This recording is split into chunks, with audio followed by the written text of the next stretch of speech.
Assalamualaikum warahmatullahi wabarakatuh. Pembagian tasawuf berdasarkan metodenya terbagi menjadi dua, yaitu tasawuf amali dan yang kedua adalah tasawuf falsafi. Pengertian tasawuf amali yaitu tasawuf yang membahas tentang cara mendekatkan diri kepada Allah melalui zikir dan wirid serta penerapannya dalam kehidupan sehari-hari. Jadi tasawuf amali ini disebut juga tasawuf terapan karena lebih mengedepankan praktek dibandingkan teori. Nama lain dari tasawuf amali adalah yang pertama tasawuf Qur'ani. Disebut tasawuf Qur'ani karena tasawuf ini dalam pengamalannya berdasarkan Al-Quran, ajaran dari Al-Quran. Kemudian yang kedua adalah tasawuf Sunni. Disebut sebagai tasawuf Sunni karena tasawuf ini dalam pengamalannya mengikuti sunnah Nabi SAW. Kemudian yang ketiga adalah tasawuf akhlaki. Disebut sebagai tasawuf akhlaki karena tasawuf ini dalam pengamalannya berfokus pada pembinaan akhlak mulia, menjauhkan diri dari perbuatan dosa baik kecil maupun besar. Dan yang terakhir adalah tasawuf salafi. Maksudnya adalah pengajaran tasawuf ini bersumber dari pemikiran atau metodologi generasi salaf terdahulu. Siapa generasi salaf terdahulu? Yaitu para sahabat dan para tabi'in, para sahabat Nabi dan tabi'in.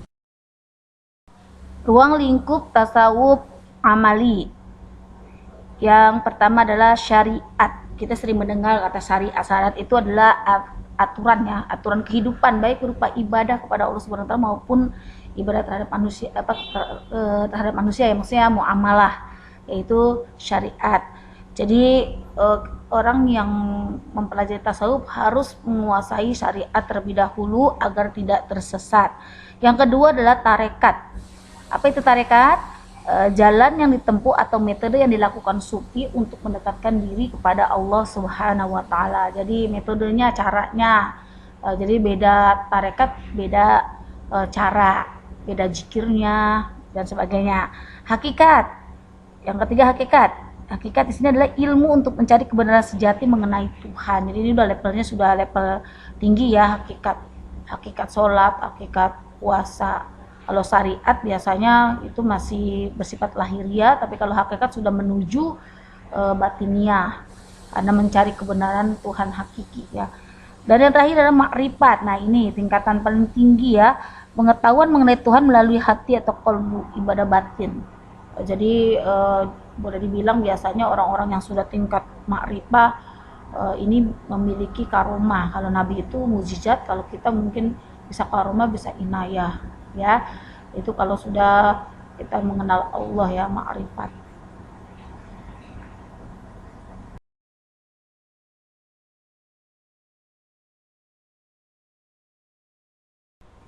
Adapun tokoh-tokoh tasawuf amali, yang pertama adalah Syekh Abdul Qadir Al-Jalani.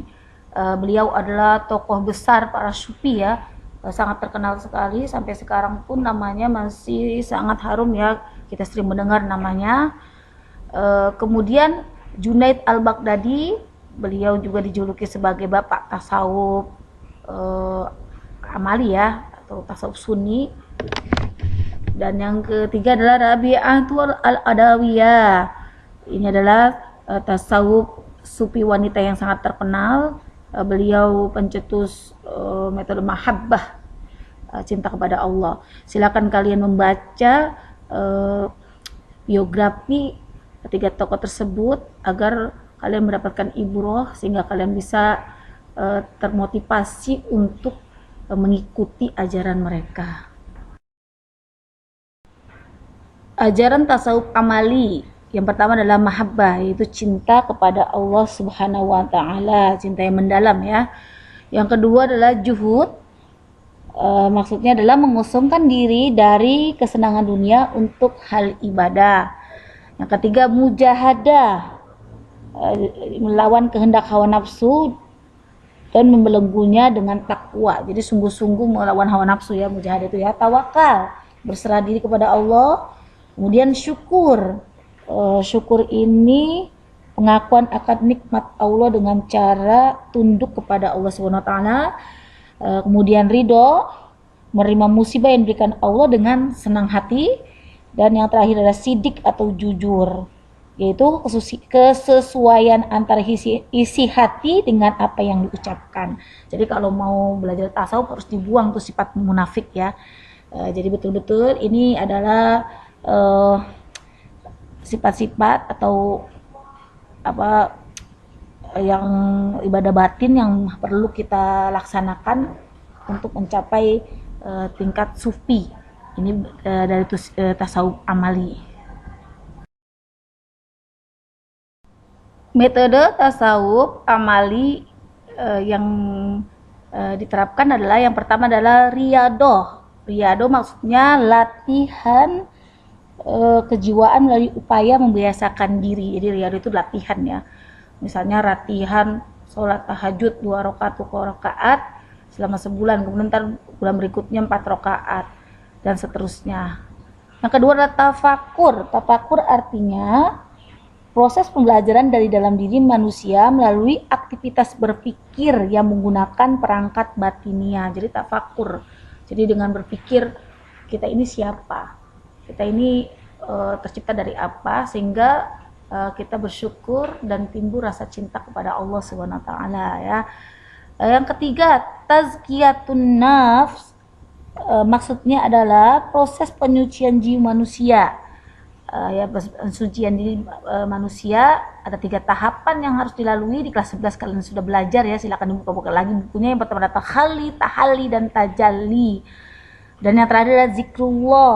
Zikrullah adalah berulang-ulang menyebut atau mengingat nama Allah seperti subhanallah walhamdulillah wala ilaha illallah. Nah, itu ya salah satu metode-metode tasawuf yang dilakukan pada tasawuf amali. Semoga kalian bisa mempraktekannya walaupun tidak sempurna, tetapi berusaha untuk praktekkan karena ilmu yang kalian dapat itu harus dipraktekkan agar ada bekasnya dan dikatakan ilmu yang berkah. Tapi kalau ilmu tidak ada bekasnya atau tidak dipraktekkan maka disebut ilmu yang tidak berkah.